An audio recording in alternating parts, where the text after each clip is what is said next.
নমস্কার বন্ধুরা, অনুশ্রী রান্নাঘরে আপনাদের সবাইকে স্বাগত। আজ আমি আপনাদের সঙ্গে শেয়ার করব ডিমের একটা রেসিপি।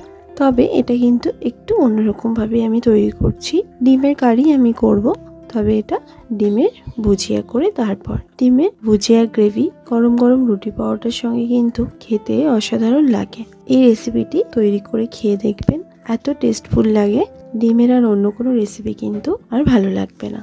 রেসিপিটি তৈরি করার জন্য আমি এখানে 5টা ডিম নিয়েছি। ডিমগুলোকে আগে থেকে একটা বাটিতে ফাটিয়ে নিয়ে নিয়েছি। তার মধ্যে দিয়ে দিলাম সামান্য একটুখানি নুন, সামান্য একটুখানি হলুদ গুঁড়ো, 1 চামচ দিলাম চিলি ফ্লেক্স।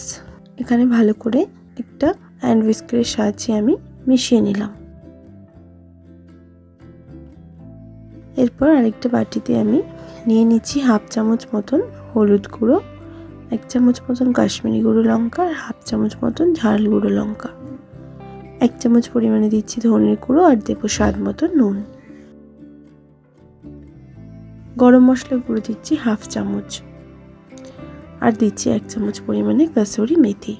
সামান্য একটুখানি জল দিয়ে একটা মশলার ঘোল তৈরি করে আমি এখানে রেখে দেব। ভালো করে চামচের সাহায্যে মশলার ঘোলটা তৈরি করে নিলাম। এদিকে গ্যাস অন করে একটা কড়া বসিয়ে দিয়ে দিচ্ছি 2 চামচ মতন সাদা তেল। তেলটা ভালো করে গরম হয়ে গেলে ফেটিয়ে নেওয়া ডিমটাকে দিয়ে দিলাম। প্রথমে নিচের দিকটা হতে দেব, তারপর প্যাচুলা দিয়ে এরমভাবে আমি নাড়াচাড়া করে নেব।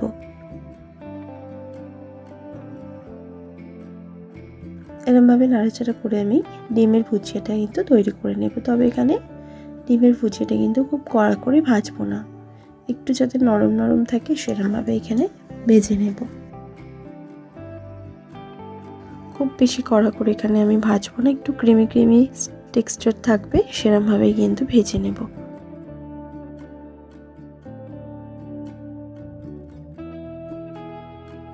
এরপর খুন্তি দিয়ে এরকমভাবে ডিমের ভুজিয়াগুলোকে একটু কেটে নিলাম। ডিমের ভুজিয়াটা কিন্তু আমার ভাজা হয়ে গেছে, আমি এবার তুলে নিলাম। এরকম একটু নরম নরমই আছে।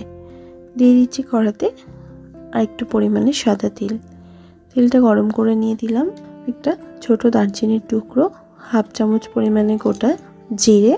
ফোড়নটাকে ভেজে নেওয়ার পর দিলাম 2টো মাঝারি সাইজের পেঁয়াজ। পেঁয়াজটাকে দিয়ে একটুখানি নাড়াচাড়া করে নেওয়ার পর দিচ্ছি 3 থেকে 4টে কাঁচা লঙ্কা কুচি আর দিচ্ছি 1 চামচ পরিমাণে আদা রসুন বাটা।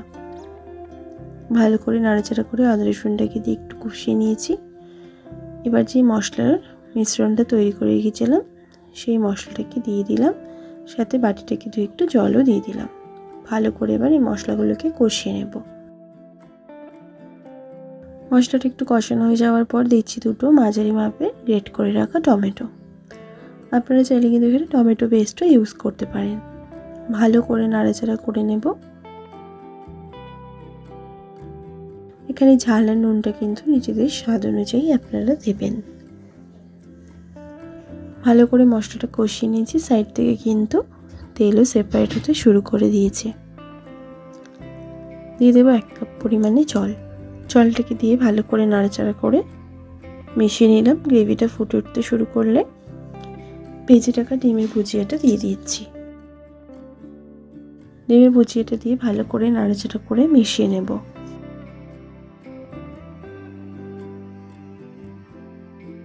তিন 4 মিনিট লো ফ্লেমে ঢাকা দিয়ে রান্নাটা হতে দেব।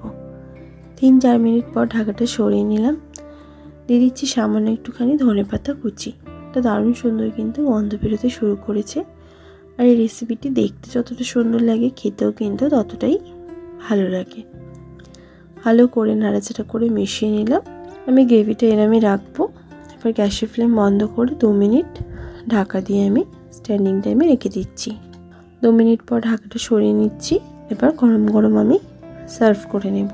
গরম গরম রুটি পরোটার সঙ্গে রেসিপিটি কিন্তু দারুণ লাগে, ভাতের সঙ্গেও কিন্তু ভালোই লাগে খেতে। একবার এরমভাবে এই রেসিপিটি আপনারা ট্রাই করে দেখবেন, আশা করছি আপনাদেরও ভালো লাগবে। ভালো লাগলে লাইক শেয়ার করতে ভুলবেন না, কমেন্ট বক্সে কমেন্ট করে জানাতে ভুলবেন না রেসিপিটি কেমন লাগলো।